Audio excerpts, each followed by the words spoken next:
The next day at the ophthalmologist office, however, we did find some answers, and they weren't good.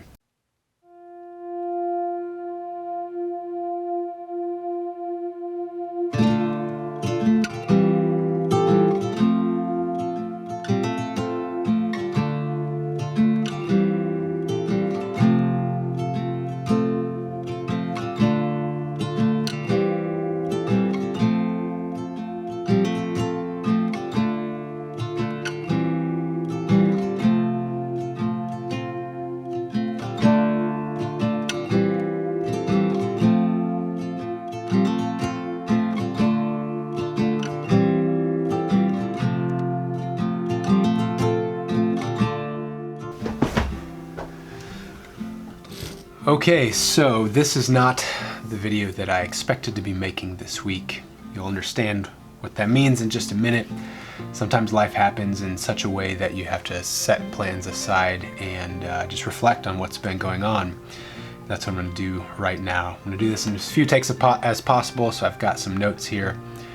But essentially, we were supposed to go on this grand road trip. We're going to take off from Maine, where we live, go partway across the country, and spend some time in Nebraska with family, celebrate my father and my son's birthdays, which are back to back, and then head onward to Southwest Colorado, to one of our favorite places in the world, and just have a fantastic week playing in the mountains. But that didn't happen, and we have to talk about it because sometimes our visions for what we want are interrupted in some really significant ways. Before I go any further, remind you, my name is Luke from Chase the Good, and we explore the good life in all its dimensions so that you can live yours with greater clarity and purpose for the good of the world. And so we set out on this road trip, and we're gonna get all three kids in the minivan and take off across the country and just do this great epic exploration of why we need to bring back the cross-country road trip. But my daughter was having some headaches, our 7-year-old was having some headaches, and headaches with kind of intermittent nausea, and she would throw up, and she would sleep a lot. She was having some light sensitivity and just really wasn't feeling well over the course of the 2-day drive. And we thought it was probably just a bug that would just run its course and be gone. But by the time we got to Nebraska, she just was not feeling better. She'd have moments where she felt okay, but each time the low happened, it just got worse, and she just really wasn't feeling well. So we took her to a doctor, and the doctor thought that she had a sinus infection, which would make sense. She has allergy issues, and just kind of how it onset made some sense. So we're given an antibiotic and told, patience is the key. This is a really deep one, and it's just going to take some time to get better. So, okay, if that's the plan, it's not fun, but here we go. Just a little bit of antibiotic and get rid of this. But over the course of that week, the headaches just kept getting worse and kept getting worse, and she was basically immobilized, laying on the sofa, which is just very unlike her. Got to the point where we took her to the doctor again, and this doctor that we saw said, you know what, the adenovirus is going around, and all of her symptoms fit that, so I think that she has a virus. It's a nasty one, but again, there's not really anything you can do other than let the virus run its course. And not exactly what you want to hear as a parent with a child in pain, but it at least gives you clarity as to what it is. And so we set out just to wait, but the headaches just kept getting worse and kept getting worse. And one day she woke up from a nap, and we noticed that her eyes were no longer tracking together, that as she would look to the left and to the right, one of her eyes was kind of stuck and didn't have the ability to move its full range normally. And so when she would look to the right, her right eye would stop, and she'd have blurred vision, and she would have double vision. And that got really scary. We took her back to the doctor. Upon examining her eye, things really kicked up a notch. We were set up for some extensive blood work, for an MRI, set up to go see an ophthalmologist as soon as possible. The blood work that day came back clean, didn't reveal anything, which is on the one hand really good news because it was very, very widespread in what it was searching for. But on the other hand, it ruled out the adenovirus, the one thing that we thought it might be. So the blood work came back clear. From there, we went on to the MRI, and somewhat, I mean, very, very amazingly, we got in really that afternoon for an MRI. So we took her to go get the MRI, and MRI machines are loud and clunky, and I just have this vision seared in my mind of this sweet 7-year-old little girl who's in so much pain, sliding into this MRI machine and doing her very best to stay completely still as this thing is banging and clunking, and just super hard, but as hard as that is to watch, waiting for the results was excruciating. It's hard to describe kind of that dull, haunting ache of waiting for news that could go one way or another and have such significant impact. It's hard to describe. Made me think Stephen Pressfield has this part in his book, The Gates of Fire, where he talks about, he explores the Spartan principle of having a room in your mind where you put certain things in that room and you never go in there. You lock away these fears, you lock away these uncertainties, and you do that to unclutter the rest of your life so that you're not living into things that you're afraid of or that might never happen. And it just allows you to live in the light in such a way that you're not crippled by things that may or may not come to pass. I'm no Spartan, and so I spent the entire time waiting for the phone call for the results, just kind of like twisted up in a fearful pretzel, acting brave, telling her everything's going to be fine, but really just being really, really worried. So finally, mercifully, the phone rang and we received the incredibly good news that her brain scan was clean. She did not have a tumor. Incredibly good news. We would learn later that in almost half of the time when a case like this presents in a child her age, half of the time almost, it is a brain tumor. But in this case, in her situation, it was not. And all you can do in that moment is give thanks and celebrate. Felt like we had a new lease on life. Incredibly grateful. It's hard for me not to think about parents who get the other news with that phone call. How do you move forward with that? That's the kind of thing you don't know the answer to unless you're in that situation. So we still didn't know what it was, but we learned a big thing that it wasn't, and we couldn't be more grateful for that.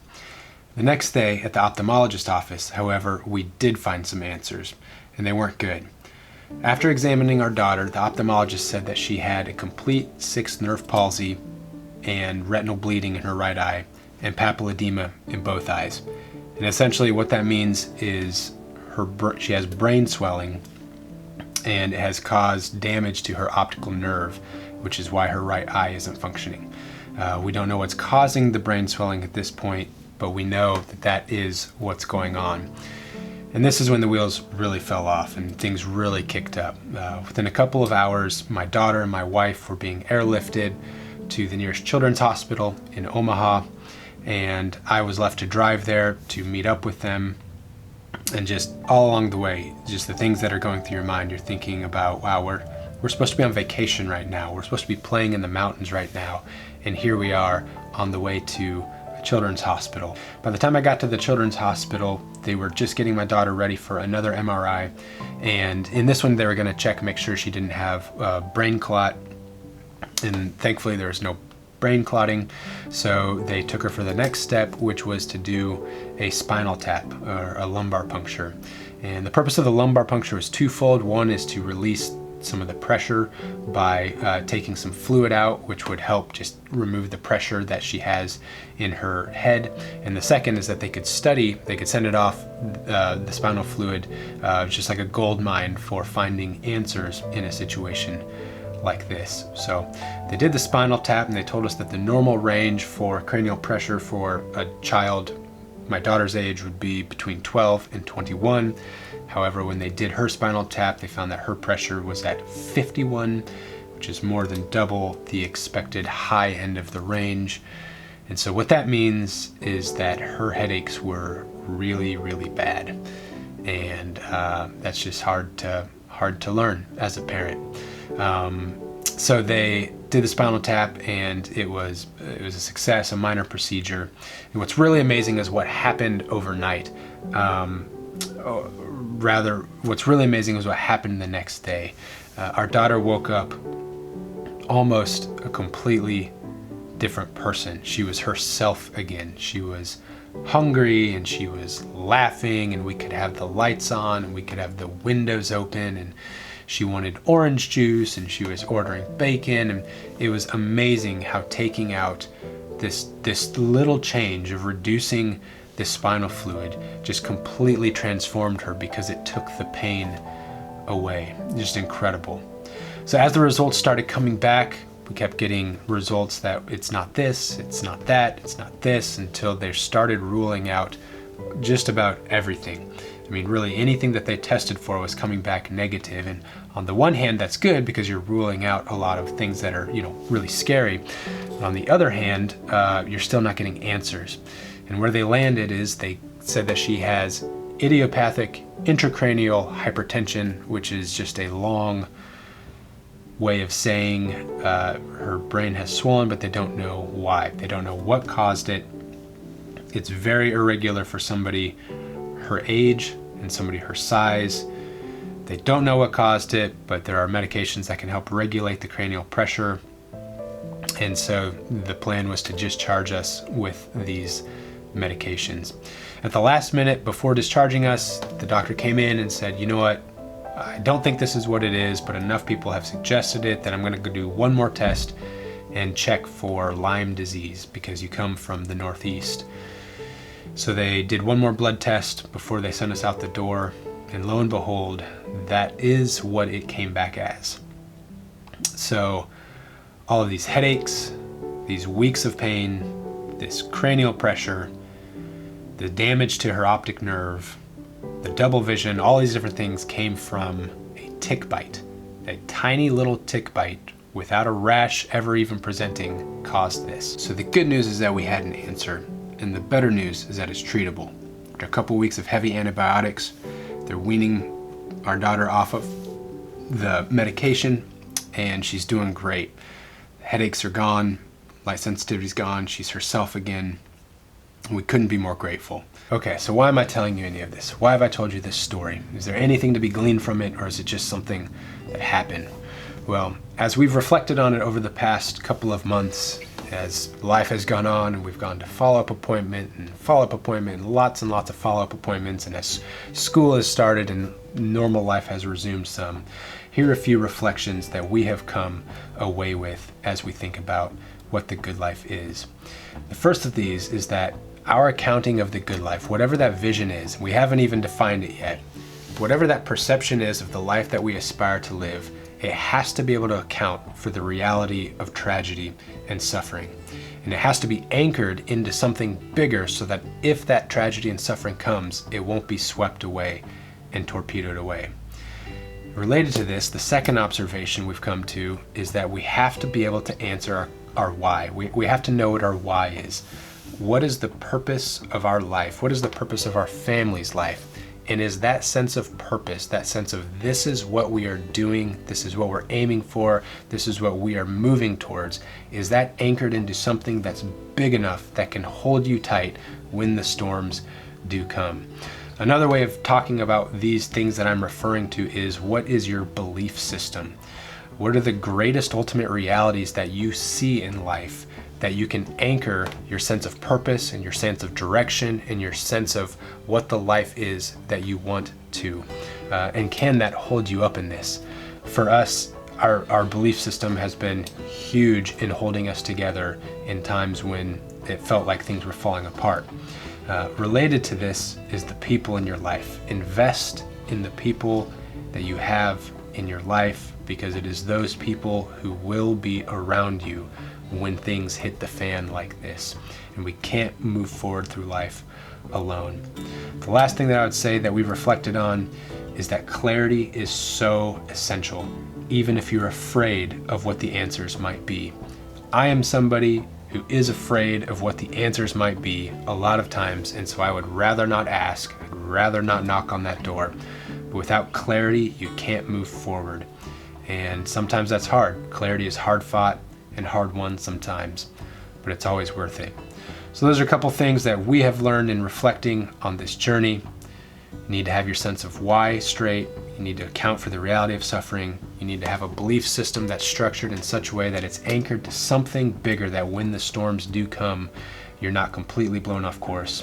You need to have people in your corner, and you need to pursue clarity. It's the only way forward. So, bit of a different thing, bit of a different video this time, but I hope that that's helpful to you. As you're going, man, my reflection on this is just be compassionate to people. You never know what people are going through. You meet some beautiful people along the way, but you never know what people are going through. And you never know whose child is in the ambulance that you see, so just be compassionate. Speaking of children, if you have one in your life, any kind, give them a hug. They're a gift. So see you next time. Thanks for watching.